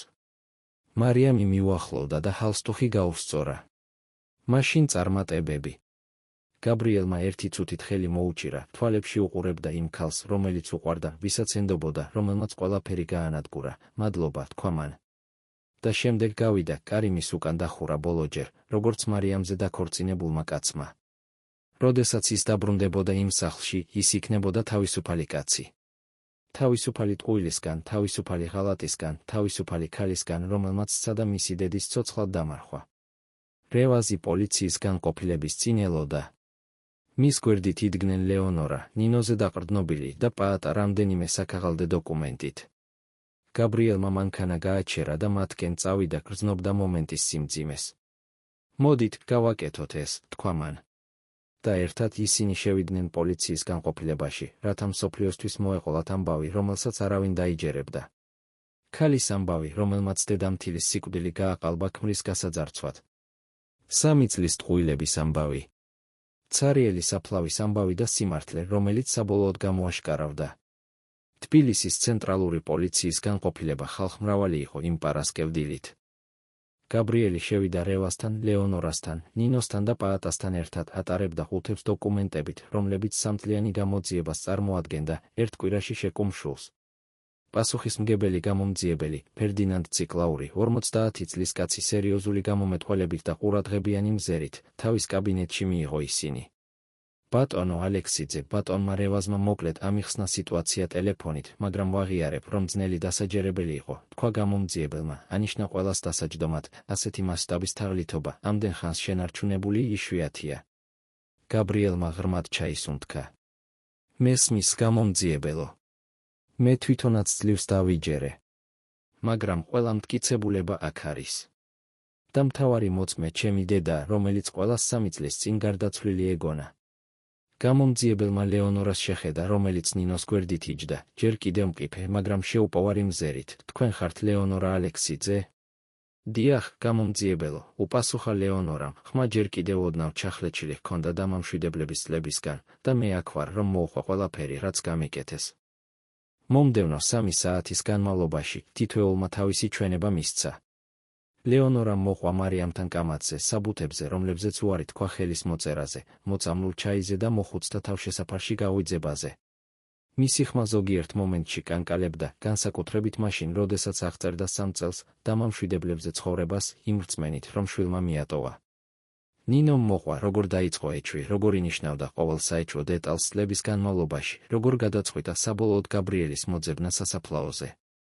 მან აჩვენა რვეული, სადაც ყველაფერი ჰქონდა ჩაწერილი, გვერდები და გვერდები ჩანაწერებით, რომლებიც ლეონორას პატიმრობას დოკუმენტირებდა. რევაზმა წარმოადგინა საბანკო დოკუმენტები, აჩვენა მილიონობით ლარის გაფლანგვა, ოფშორულ ანგარიშებზე გადარიცხვები, ფანტომური კომპანიები. პაატამ მოიტანა მარიამის ხალატის ფოტოები, მისი საეჭვო შეხვედრების ჩანაწერები, მის მიერ შეგროვებული ჩვენებები. გამომძიებელი ყველაფერს მზარდი ყურადღებით უსმენდა, აკეთებდა ჩანაწერებს, ითხოვდა განმარტებებს. როდესაც ყველამ დაასრულა, ის სკამზე მიეღრდნო, აშკარად შოკირებული იყო. ეს ერთ-ერთი ყველაზე დახვეწილი თაღლითობაა, რაც კი ოდესმე მინახავს ჩემს კარიერაში, თქვა მან, ბატონო ალექსიძე, აბსოლუტურად დარწმუნებული ხართ, რომ ამის გაგრძელება გსურთ. როგორც კი პროცესს დავიწყებთ, თქვენი ცხოვრება მედიის ცირკად გადაიქცევა. გაბრიელმა დედას შეხედა, შემდეგ ნინოს და საბოლოოდ გამომძიებელს. აბსოლუტურად დარწმუნებული ვარ. ჩემმა დედამ 3 წელი გაატარა ტყვედ დამამშვიდებლებზე იმ რწმენით, რომ მე ის მივატოვე. არ არსებობს ძალიან მაღალი ფასი სამართლიანობის აღსადგენად. გამომძიებელმა თავი დაუქნია. ძალიან კარგი. დაუყოვნებლივ გამოვცემ მარიამ ალექსიძის წინასწარი პატიმრობის ორდერს. ასევე დაუბლოკავთ მასთან დაკავშირებულ ყველა საბანკო ანგარიშს და დავიწყებთ სრულ გამოძიებას. ბატონო ალექსიძე, თქვენ მზად უნდა იყოთ, რადგან როდესაც თქვენს მეუღლეს დავაკავებთ, ეს საღამოსთვის ყველა გაზეთში იქნება. ვიცი, უპასუხა გაბრიელმა. გამომძიებელმა ტელეფონი აიღო და ბრძანებების გაცემა დაიწყო. 1 საათზე ნაკლებ დროში პოლიციის გუნდი რუსთაველის გამზირზე მდებარე პენტჰაუსისკენ მიდიოდა. გაბრიელმა თხოვა, რომ დაკავების მომენტში არ ყოფილიყო იქ. მას არ ჰქონდა ძალა, რომ ეს ენახა. ამის ნაცვლად ის დედასთან და ნინოსთან ერთად საავადმყოფოში დაბრუნდა, სადაც სიახლეებს დაელოდებოდნენ. 2 საათი დამქანცველი ლოდინი იყო. გაბრიელი დედის ხელს უჭერდა, ორივე საავადმყოფოს ოთახში იჯდა, ჩუმად. ნინო მყავა მოიტანა, მაგრამ არავინ დალია. დილის 11-ის ნახევარზე გაბრიელის ტელეფონმა დარეკა. ეს რევაზი იყო, შესრულებულია. პოლიციამ ახლახან დააკავა მარიამი. ის წინააღმდეგობას უწევდა, ყვიროდა, ყველას დაემუქრა სასამართლოში ჩივილით. მაგრამ ახლა პატიმრობაშია. გაბრიელმა თვალები დახუჭა, შვებისა და სევდის ნაზავს გრძნობდა, მადლობა რევაზ. კიდევ ერთი რამ, გაბრიელ. პრესამ უკვე გაიგო. ჟურნალისტები პოლიციის განყოფილების წინ არიან, საავადმყოფოს წინ, თქვენი სახლის წინ. ეს აფეთქდება. და აფეთქდა. საათებში ამბავი ყველა ტელეარხზე, ყველა საინფორმაციო საიტზე, ყველა სოციალურ ქსელში იყო. ბიზნესმენი აღმოაჩენს, რომ დედა ცოცხალია 3 წლის შემდეგ, რაც ცარიელ საფლავზე ტიროდა. მეუღლე ბრალდებულია სიკვდილის გაყალბებასა და მილიონების გაფლანგვაში. დეტალები თავდაპირველად მწირი იყო, მაგრამ დღის წინსვლასთან ერთად მეტი ინფორმაცია ჟონავდა. გაბრიელმა ტელეფონი გათიშა ჟურნალისტების ასეული ზარის მიღების შემდეგ. ის არ იყო მზად პრესასთან სასაუბროდ. ჯერ არა. ჯერ უნდა დაემუშავებინა ყველაფერი, რაც ხდებოდა. ჯერ უნდა დარწმუნებულიყო, რომ დედა უსაფრთხოდ იყო. შუადღისას გამომძიებელმა ციკლაურმა პირადად დაურეკა. ბატონო ალექსიძე, მარიამი გთხოვთ, რომ ესაუბროთ. ის ამბობს, რომ ჩვენებას მხოლოდ იმ შემთხვევაში მისცემს, თუ ჯერ თქვენთან ისაუბრებს. გაბრიელს მუცელი აერია, არ მინდა მისი ნახვა. მესმის, მაგრამ ეს შეიძლება სტრატეგიული იყოს. თუ ის თქვენს წინაშე აღიარებს მოწმეებისთან დასწრებით, ეს გააძლიერებს საქმეს. მარტო ყოფნა არ გჭირდებათ. მე და სხვა პოლიციელები ოთახში ვიქნებით. გაბრიელმა დედას შეხედა. ლეონორამ მაგრად მოუჭირა ხელი, წადი შვილო. შეხედე მის თვალებში და მიეცი საშუალება, რომ დაინახოს, რომ ვერ გაგანადგურა. ნახევარი საათის შემდეგ გაბრიელი პოლიციის განყოფილებაში უკანა კარიდან შევიდა, რითაც თავიდან აიცილა ჟურნალისტები, რომლებიც მთავარ შესასვლელს ალყაში ჰქონდათ მოქცეული. გამომძიებელმა ის დაკითხვის ოთახში მიიყვანა. მარიამი იჯდა, ხელბორკილებიანი, თმა აჩეჩილი, მაკიაჟი ცრემლებით დასვრილი. როდესაც გაბრიელი შევიდა, ის უეცრად წამოდგა. გაბრიელ, ღმერთო ჩემო, თქვენ უნდა მოაგვაროთ ეს გაუგებრობა. მე შემიძლია ყველაფერი ახსნა. გაბრიელმა სკამი მიიწია და მაგიდის მეორე მხარეს დაჯდა, დისტანცია შეინარჩუნა, მაშინ აუხსენი. აუხსენი, როგორ გაატარა ჩემმა დედამ, რომელიც მკვდარი უნდა ყოფილიყო, 3 წელი დამამშვიდებლებზე მოხუცდა თავშესაფარში. მარიამმა თავი გააფთრებით დაუქნია. ასე არ ყოფილა. თქვენ არ გესმით. თქვენი დედა ავად იყო, გაბრიელ. მას ბოდვები ჰქონდა, აბსურდულ რაღაცებს ამბობდა. მე ვეცადე დამხმარებოდა. თქვენ ეცადეთ დახმარებოდით მას ნარკოტიკებით და ყალბის სახელით დარეგისტრირებით. ეცადეთ დახმარებოდით ყალბი გარდაცვალების ცნობის გაყალბებით და ცარიელი კუბოთი დაკრძალვის მოწყობით. მარიამის ცრემლები გულწრფელი ჩანდა, მაგრამ გაბრიელმა აღარ იცოდა, რა იყო რეალური და რა თეატრი, მე სასოწარკვეთილი ვიყავი. ის ყველაფერს გაანადგურებდა. ის გაიძულებდათ და გეკარგათ ყველაფერი, რაც ააშენეთ. მაშინ გადაწყვიტე მისი მოკლა. სოციალურად, იურიდიულად, შენ მოკალი ის. არა, იყვირა მარიამმა, მე არასოდეს მინდოდა მისთვის იანის მიყენება. მე უბრალოდ მინდოდა. მე მჭირდებოდა. ფული გჭირდებოდა, დაასრულა გაბრიელმა, ხმა ცივი ჰქონდა, კონტროლი გჭირდებოდა. გჭირდებოდა ჩემზე მანიპულირება, სანამ მილიონებს იპარავდი. და გზად, უდანაშაულო ქალი გაანადგურე. მარიამმა სცადა მისი ხელების დაჭერა მაგიდის გავლით, მაგრამ გაბრიელმა უკან დაიხია. მე მიყვარხარ, გაბრიელ. ყველაფერი, რაც გავაკეთე, ჩვენთვის გავაკეთე. არა, თქვა გაბრიელმა, წამოდგა, ყველაფერი, რაც გააკეთე, შენთვის გააკეთე. და ახლა ამისთვის გადაიხდი. მარიამმა ყვირილი დაიწყო, სანამ გაბრიელი ოთახიდან გადიოდა, შენ არ შეგიძლია ამის გაკეთება. მე შენი მეუღლე ვარ. ჩვენ ერთად ცხოვრება გვაქვს. გაბრიელ, გთხოვ. მაგრამ მან უკან არ მოუხედავს. პოლიციის განყოფილებიდან იმავე უკანა კარიდან გავიდა, ჩაჯდა მანქანაში, რომელიც რევას ჰქონდა მოწყობილი და საავადმყოფოში დაბრუნდა. როდესაც დედის ოთახში მივიდა, ფეხები საბოლოოდ მოეკეცა. ის დაჯდა და იტირა, ბოლო დღეების მთელი დაძაბულობა საბოლოოდ აფეთქდა. ლეონორამ და ნინომ ჩაეხუტა 3 ადამიანი, რომლებიც ერთი და იგივე ქალის მსხვერპლი იყვნენ, ახლა გაერთიანებულნი იყვნენ სიმართლით, რომელიც საბოლოოდ გამოაშკარავდა. მომდევნო დღეებში საქმემ ეროვნული მასშტაბები მიიღო. სატელევიზიო გადაცემებში განიხილავდნენ თემას, სპეციალისტები აანალიზებდნენ, როგორ შეიძლებოდა ასეთი მასშტაბის თაღლითობა ამდენ ხანს შენარჩუნებულიყო. ბევრი აქებდა ნინოს გამბედაობას, მოკრძალებულ მომლელს, რომელმაც ყველაფერი გარისკა უცნობი ადამიანის გადასარჩენად. სხვები კითხულობდნენ, როგორ ვერ შენიშნა გაბრიელმა არაფერი. მედია დაუნდობელი იყო, მაგრამ გაბრიელმა გადაწყვიტა ეს ექსპოზიცია თავის სასარგებლოდ გამოეყენებინა. მან ერთადერთი პრესკონფერენცია გამართა, რომელზეც ლეონორამ მსოფლიოს წარუდგინა. დედა და შვილი გვერდიგვერდ ისხდნენ და გაბრიელმა მთელი ისტორია მოყვა. ლეონორამ ჯერ კიდევ მკიფე, მაგრამ შეუპოვარმა დაადასტურა ყოველი დეტალი. მე დავკარგე ჩემი ცხოვრების 3 წელი, თქვა ლეონორამ კამერების წინ, ხმა მტკიცე ჰქონდა, 3 წელი იმ რწმენით, რომ ჩემმა შვილმა მიმატოვებდა. 3 წელი დამამშვიდებლებზე, უხილავი, ისე მეკცეოდნენ, თითქოს არ ვარსებობდი. მაგრამ გადავრჩი. და ახლა მინდა, რომ ჩემი ისტორია გაფრთხილებად იქცეს. ბევრი უხილავი მოხუცია იქ მოხუცთა თავშესაფრებში დავიწყებული, გაჩუმებული, ხმის გარეშე. მე გამიმართლა, რომ მყავდა ვინმე. ვინც დამიჯერა. და ეს ვინმე ნინო იყო, რომელიც მაყურებელთა შორის იჯდა. გაბრიელმა ის სცენაზე დაუძახა. ეს ქალი, თქვა მან, ხელი მხარზე დაადო, ჩემი დედა გადაარჩინა, როდესაც მთელმა მსოფლიომ ის დაივიწყა. მას არაფერი ჰქონდა მოსაგები, ბევრი დასაკარგი, მაგრამ მან გადაწყვიტა გაეკეთებინა ის, რაც სწორი იყო. ნინომ ტირილით თავი დაუქნია, მე მხოლოდ ის გავაკეთე, რასაც ნებისმიერი წესიერი ადამიანი გააკეთებდა. მაგრამ ბევრი არ გააკეთებდა, უპასუხა გაბრიელმა, და ამიტომ დღეიდან ნინო მხოლოდ მომვლელი არ არის. ის ლეონორა ალექსიძის ფონდის დირექტორია, რომელსაც მომავალ კვირას გავხსნით. ამ ამბავმა ყველა გააკვირვა, ნინოც კი, რომელმაც გაბრიელს გაფართოებული თვალებით შეხედა. ბატონო გაბრიელ, მე არ შემიძლია. მე არ მაქვს ამისთვის განათლება. თქვენ გაქვთ რაღაც უფრო მნიშვნელოვანი, თქვა გაბრიელმა, თქვენ გაქვთ გული. თქვენ გაქვთ გამბედაობა. და თქვენ გესმით, რას ნიშნავს უხილავი იყო. ეს ფონდი დაეხმარება მეწარმე ქალებს, მაგრამ ასევე შექმნის სპეციალურ პროგრამას მომვლელებისა და მოხუცებისთვის.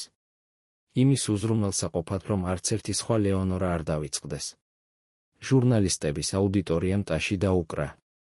ეს საშინელებათა ისტორია რაღაც უფრო დიდში გარდაიქმნებოდა. ის იმედის სამართლიანობის მეორე შანსის სიმბოლოდ იქცეოდა. ამასობაში, პოლიციის განყოფილებაში, მარიამი კვლავ პატიმრობაში რჩებოდა. მისმა ადვოკატმა სცადა გათავისუფლება მოეთხოვა, ამტკიცებდა, რომ მას საზოგადოებაში ფესვები ჰქონდა და გაქცევის რისკს არ წარმოადგენდა. მაგრამ მოსამართლემ უარი თქვა დანაშაულების სიმძიმესა და მათ დაგეგმვის სიცივეს ასახელებდა. მარიამს პატიმრობაში გაასამართლებდნენ. გამოძიება აგრძელებდა თაღლითობის ფენების გამოვლენას. აღმოჩენილი იქნა მეტი საბანკო ანგარიში, მეტი ფანტომური კომპანია, მეტი ქონება გაფლანგული ფულით ნაყიდი. მოპარული ქონება 10 მილიონ ლარს აღემატებოდა. მარიამს გაბრიელის ხარჯზე იმპერია ჰქონდა აშენებული, ყველაფერი იმ დროს, როდესაც თავს ერთგულ მეუღლედ აჩვენებდა. კაცი, რომელსაც ის ხვდებოდა, ასევე იდენტიფიცირებული იქნა. ის იყო უპატიოსნო ადვოკატი, რომელიც მას ფინანსური სქემების მოწყობაში ეხმარებოდა. ის ასევე დააკავეს, როგორც თანამონაწილე. დაკავებიდან 1 თვის შემდეგ გაბრიელი ვაკის სასაფლაოზე დაბრუნდა. მაგრამ ამჯერად ის იქ სატირლად არ იყო. ის იქ იყო ციკლის დასასრულებლად. მან კომპანია დაიქირავა ყალბი საფლავის ქვის მოსაშორებლად, ცარიელი საფლავის დასაშლელად, რომელიც 3 წლიანი ტანჯვის სცენა იყო. ლეონორა მის გვერდით იდგა, ხელჯოხზე დაყრდნობილი, მაგრამ ყოველდღე უფრო ძლიერი. ნინოც იქ იყო და რევაზი და რამდენიმე ახლო მეგობარი, რომლებიც გაბრიელს მთელი პროცესის განმავლობაში მხარს უჭერდნენ. ამ ადგილს აღარაფერი ნიშნავს, თქვა გაბრიელმა, უყურებდა იქ, სადაც საფლავის ქვა იდგა, 3 წელი აქ მოვდიოდით ყვილის მჯეროდა. მაგრამ ახლა სიმართლე ვიცი. და აქ მოვედი დასამშვიდობებლად. არა ჩემს დედას, რადგან ის ცოცხალია და კარგად. არამედ დასამშვიდობებლად იმ კაცს, როგორიც ვიყავი. იმ გულუბრყვილო ბრმა კაცს, რომელსაც ილუზიების სჯეროდა. ის წამოდგა. მის ადგილას დაიბადა კაცი, რომელმაც იცის სიმართლის ფასი. რომელსაც ესმის ღალატის ფასი. მაგრამ რომელმაც ასევე ისწავლა პატიება, მეორე შანსები, ტკივილის მიზნად გადაქცევა. გაბრიელი სასაფლაოდან გავიდა, იცოდა, რომ აღარასოდეს დაბრუნდებოდა. ეს თავი დასრულებული იყო. რეალური ცხოვრება, ნამდვილი ცხოვრება, იქ იყო, ელოდა მას.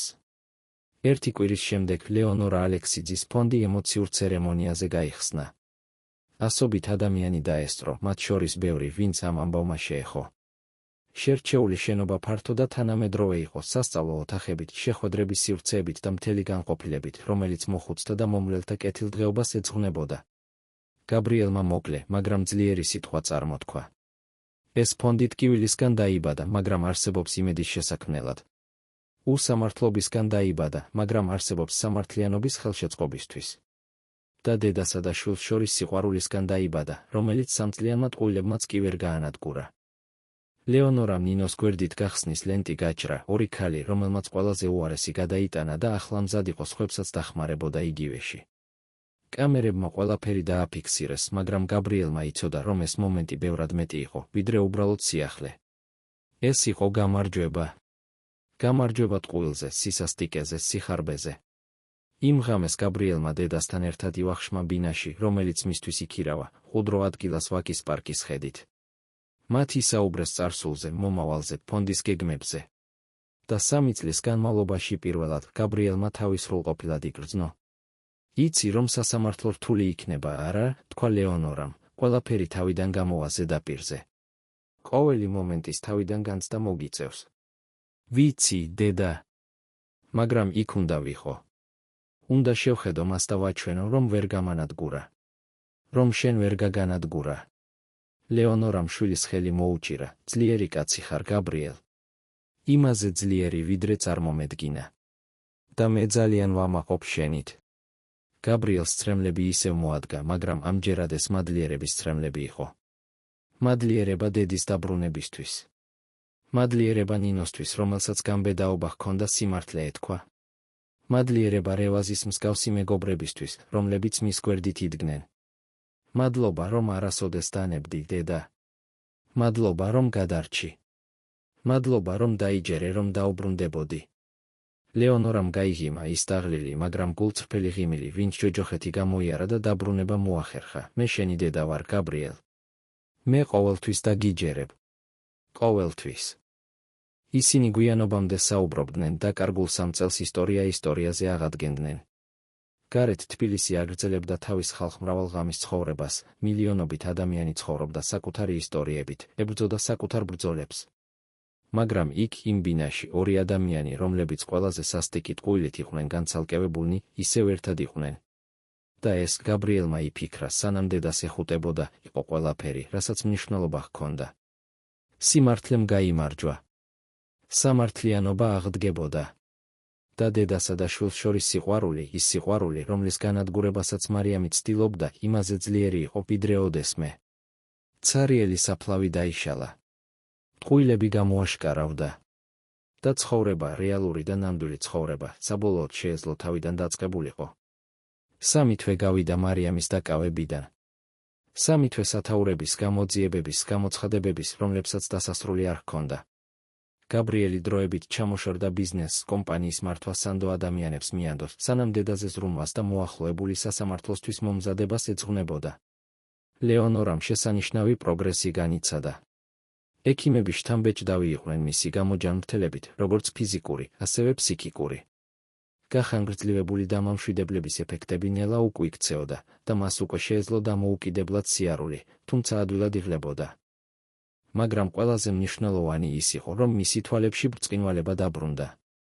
ის ქალი, რომელიც გაბრიელმა იმ მოხუცთა თავშესაფარში ნახა, გამხდარი და გატეხილი, ნელ-ნელა ისევ იმ ძლიერდედად იქცეოდა, რომელსაც ის იცნობდა. ლეონორა ალექსიძის ფონდი უკვე სრული დატვირთვით მუშაობდა ნინოს ხელმძღვანელობით. პირველ 2 თვეში 200-ზე მეტ ქალს მოემსახურნენ, შესთავაზეს სასწავლო კურსები, მიკროკრედიტები ბიზნესის დასაწყებად და ფსიქოლოგიური მხარდაჭერა.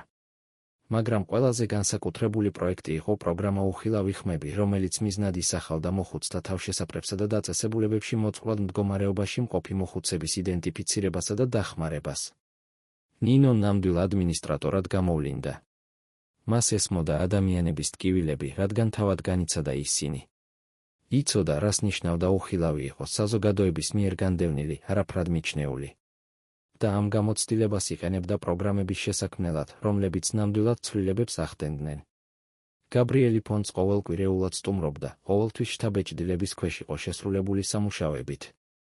ერთ-ერთი ასეთი ვიზიტის დროს ნინო მის თავის კაბინეტში დაუძახა. ბატონო გაბრიელ, რაღაცის ჩვენება მინდა, თქვა მან, საქაღალდე აიღო. ბოლო კვირების განმავლობაში ათობით წერილი მივიღეთ ადამიანებისგან, რომლებმაც ქალბატონ ლეონორას ამბავი ტელევიზიით ნახეს.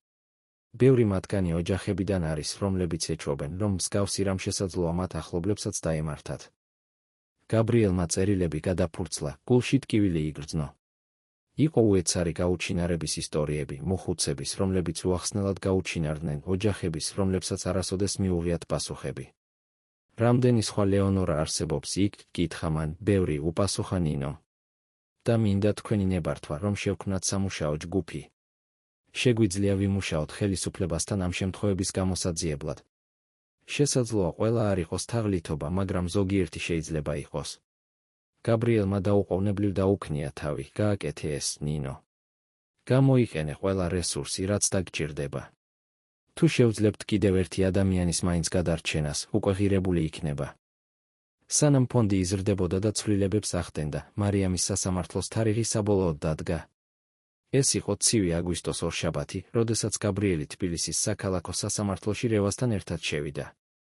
ადგილი გარშემორტყმული იყო ჟურნალისტებით, ტელეკამერებით, ცნობის მოყვარეებით. საქმე წლის ერთ-ერთი ყველაზე განხილვადი გახდა. სასამართლო დარბაზი სავსე იყო. გაბრიელი პირველ რიგში დაჯდა ლეონორასა და ნინოს გვერდით. მეორე მხარეს მარიამი ხელბორკილებით მოიყვანეს ეცვა მოკრძალებული კოსტუმი, რომელიც მისმა ადვოკატმა, რა თქმა უნდა, შეარჩია პატივისცემის იმიჯის შესაქმნელად.